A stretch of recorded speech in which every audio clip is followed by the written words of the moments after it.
On est de retour pour un petit débriefing, hein. C'est toujours bien de faire ça après une partie, aussi intense, de voir un peu, ce que chaque joueur, et joueuse, en a pensé. Est-ce que vous avez des questions du coup, des retours? Bah déjà, tu pourrais nous expliquer la place en fait que prend ce scénario par rapport à la campagne, puisque ben Inferno c'est un jeu campagne donc qui va du niveau 1 au niveau 12. Là, le scénario que tu nous as fait, c'est quoi? C'est un truc fait maison, c'est ça? Oui, tout à fait. C'est une version, on va dire, raccourcie, d'un scénario qui sera peut-être publié, on verra. Hmm. Ça se déroule, vraiment au début de la campagne. Ce qui est pratique avec Inferno, c'est que tu peux placer, en fait, tes scénarios à différents endroits. Alors certes, il y a 9 cercles, tu vois? Mais la campagne ne t'oblige pas à tous les explorer. Donc forcément, bah, les MJ peuvent ensuite intégrer leur propre scénario, on va dire, dans les cercles qui sont pas forcément, développés en termes de scénario, quoi. Voilà, donc celui-ci, il est plutôt au début. Ok. Il est à la frontière, bah, comme vous l'avez vu, entre le premier et le deuxième cercle. Tu parles de ça et ça m'évoque une question d'ordre technique. Ouais, Est-ce que nous étions niveau 5 et dans la cinquième édition, donc les ennemis, ils ont un niveau de difficulté, une note pour dire, à quel niveau ils sont plus ou moins recommandés pour être des ennemis. Donc, la carte de lorsqu'on dit on puissance. peut commencer où on veut, est-ce que le niveau des ennemis augmente à chaque fois qu'on se rapproche du neuvième cercle? Auquel cas, c'est quand même à adapter. La campagne prévoit, des ennemis qui sont relativement équilibrés, par OK, rapport à la progression, des PJ. L'expérience dans Inferno, c'est, assez simple, hein. C'est en général, tu gagnes, 1 ou plusieurs niveaux à la fin, de l'exploration d'un cercle, en fait, tout simplement. Heu, c'est c'est un peu plus compliqué que ça, mais en gros, c'est ça. Et du coup, tu as aussi, des ennemis qui sont très forts, exprès, même au début. d'accord. Hem et comme le jeu, bah, comme vous l'avez vu, il y a on peut mourir et puis revenir ensuite. Finalement, c'est pas si grave que ça. Et l'intérêt, c'est de trouver des nouvelles astuces pour contourner des créatures qui vont être beaucoup trop puissantes, quoi. Voilà. Donc peu importe le cercle, on a un bestiaire qui est équilibré, peu importe le cercle. Oui, oui, il y a un super bestiaire, ouais, il y a des juges des enfers, des gardiens de l'enfer, vraiment titanesques à affronter, qui sont vraiment très sympas. Mais alors du coup, si on était niveau 5 alors qu'on ne passait que, la deuxième porte, ça veut dire que quelque part là, nous, dans la campagne, on n'aurait aucune raison à ce stade-là d'être à ce niveau-ci? Oui, j'ai un petit peu évidemment, j'ai utilisé tout simplement les pré-tirés, qui étaient fournis, donc vous étiez un peu plus haut niveau, comparé à ce que vous auriez dû être effectivement, ouais. Mais c'est pas très, très grave là. Mais c'est plus intéressant pour voir, un maximum de traits, de personnages aussi, Ouais. Ah, Fred, on t'entend pas. Je disais, c'est toujours très frustrant dans Donjons et Dragons quand tu commences au niveau 1. Alors, j'ai quasiment jamais joué, hein, j'ai dû faire un one-shot ou deux, mais au final, la classe que tu choisis, elle développe tout son potentiel, je crois, au niveau 4 ou 3. Et au final, au niveau 3, voilà. Donc, au niveau 1, tu n'as pas grand-chose à faire. Du coup, je trouve que le fait d'être niveau 5 pour essayer, en fait, dans le cadre d'un one-shot, un nouveau jeu, c'est plutôt chouette parce que bah, t'as des spécificités de ta classe et ça te permet de vraiment voir un petit peu l'ambiance du truc, quoi. Oui, alors oui et non, parce qu'en fait, ça c'est plus subtil que ça. Certaines classes ont, dès le départ, des pouvoirs très spécifiques à Inferno. D'accord. Voilà, dès le niveau 1. Dès le niveau 1, ok. Ouais, voilà, donc ça dépend en fait. Hmm. Ok. Et bah, du coup, tu disais que, tu connaissais pas trop la 5e édition, Camille, c'est pareil, hein, je crois que et est-ce que voilà, quel est votre ressenti, par Ouais. rapport aux Moi, la règles? cinquième édition, très sincèrement, ça m'a jamais super emballé dans le sens où je trouve que c'est un jeu, alors ça concerne que moi, hein, je trouve que c'est un jeu un peu intimidant parce que même si les règles de base sont assez simples, il y a quand même beaucoup de spécificités qui sont liées aux classes, qui sont liées au combat, qui Ouais. sont liées à chaque créature, les sorts, etc. Donc ça fait vraiment beaucoup d'informations et je n'ai jamais eu ni l'occasion ni l'envie de vraiment me pencher dessus parce que bah, de mon côté, je suis quasiment à 95% MJ Du coup, ça m'a pas trop tenté. Il y avait des jeux un peu plus faciles et plus, simples d'accès. Donc du coup, bah, Inferno, moi, ce qui me plaît, c'est qu'au final, le système, c'est pas ce qui est de plus intéressant. Ce qui m'intéresse le plus, c'est vraiment le cadre, dans lequel tu joues. C'est les thématiques, que tu abordes qui sont, très différentes, en fait, d'un jeu médiéval fantastique classique, en fait. Là, ce que tu fais dans Inferno, ce que tu vis, ce que tu découvres, c'est des choses que tu n'as pas la possibilité de découvrir ou de faire dans n'importe quel autre jeu. Et c'est ça qui, je trouve, est le plus intéressant au final. C'est que tu explores quelque chose de différent, que tu ne peux pas voir dans un autre jeu, en fait. Donc pour moi, c'est ça le gros point fort d'Inferno. Et j'ai beaucoup aimé le scénario que tu nous as proposé parce que bah, j'avais jamais vécu quelque chose de similaire, quoi. Cool. Voilà.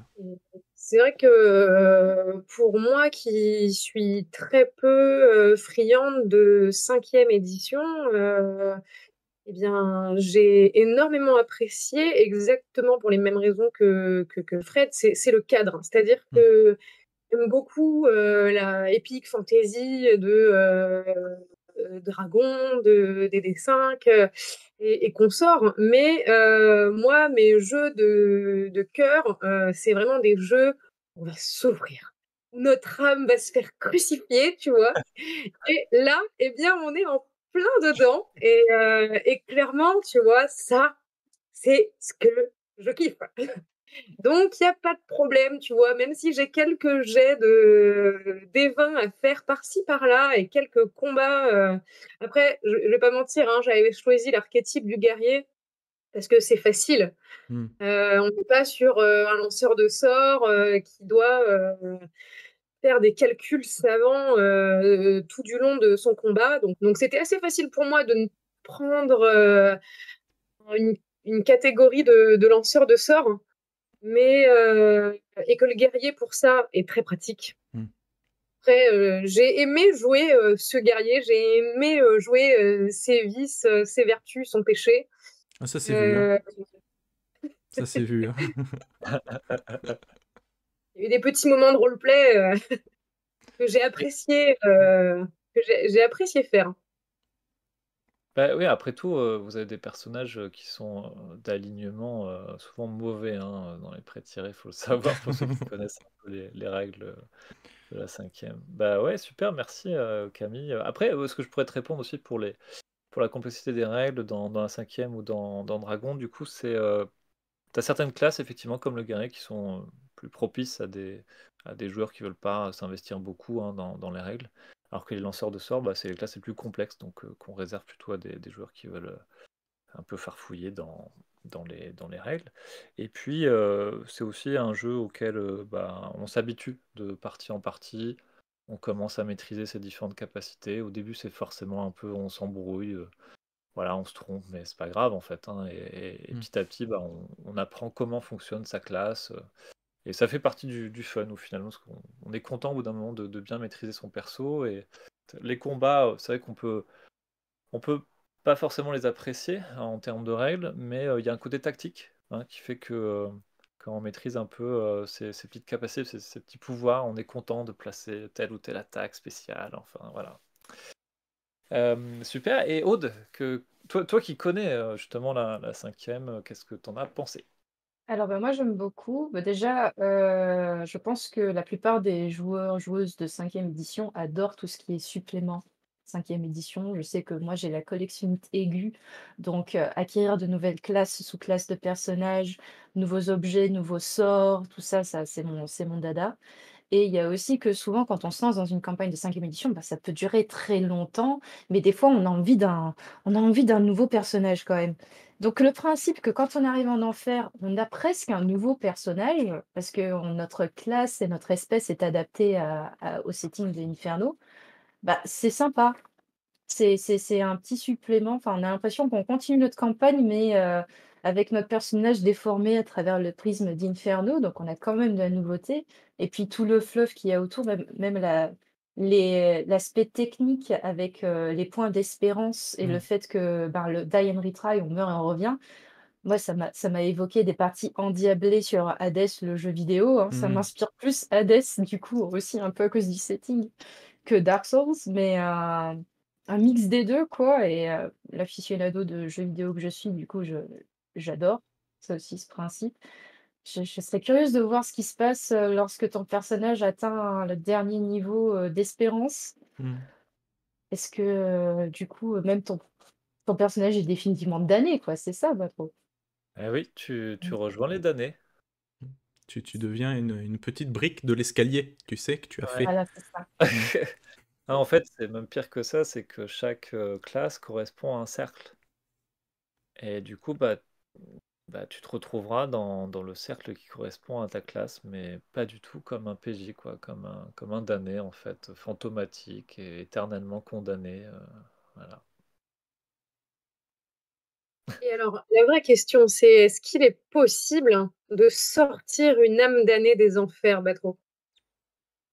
Ou est-ce que c'est du spoil? Alors là, je ne dirai plus rien. Voilà. Ah! Super. C'est quel cercle de l'enfer soudoyer le DM? De quoi? C'est quel cercle de l'enfer soudoyer le DM? Ah, la Écoute, corruption, il y a le truc de la corruption, là, je crois. je dirais la fosse pour les gloutons, tu vois. Ah. Bon. Non, ça c'est le DM s'il accepte Ah le oui. pot. Oh, tu te fais écraser par une avalanche perpétuelle, quoi. Bref. Voilà. Ok. Ok, écoutez, Qu'est-ce qu'a vous pensé avez... notre spectateur? Est-ce qu'on en a eu un quand même qui a écouté un petit peu? Quasiment tout du long de la partie. Moi, j'ai trouvé ça vraiment bien, ça m'a donné envie de l'acheter, tu vois. Donc, Rejoins le côté obscur. Bon, après, la 5e, c'est pas forcément ma came, mais le principe d'Inferno et de l'adaptation de la Divine Comédie, c'est de toute façon quelque chose qui me parle bien. C'est vrai que dans ce que j'ai pu entendre et dans cette partie de démo, je trouve qu'on retrouve bien l'esprit de la Divine Comédie, en fait. C'est assez marrant de la retrouver, en fait, mixée avec les règles de la 5e. Ouais. Qui est un peu, tu vois, sur le papier, un assemblage, je dirais, un peu contre nature, mais en fait, ça tourne plutôt bien, je trouve. C'est assez étonnant. Ils ont réussi à faire quelque chose d'assez harmonieux, quoi. C'est très Ok, cool. super. Voilà, je pense qu'on a fait un peu le tour de table. Mm. Écoutez, on peut se dire à nouveau au revoir et puis à bientôt pour de nouvelles aventures. Ciao, Ciao, ciao. Merci.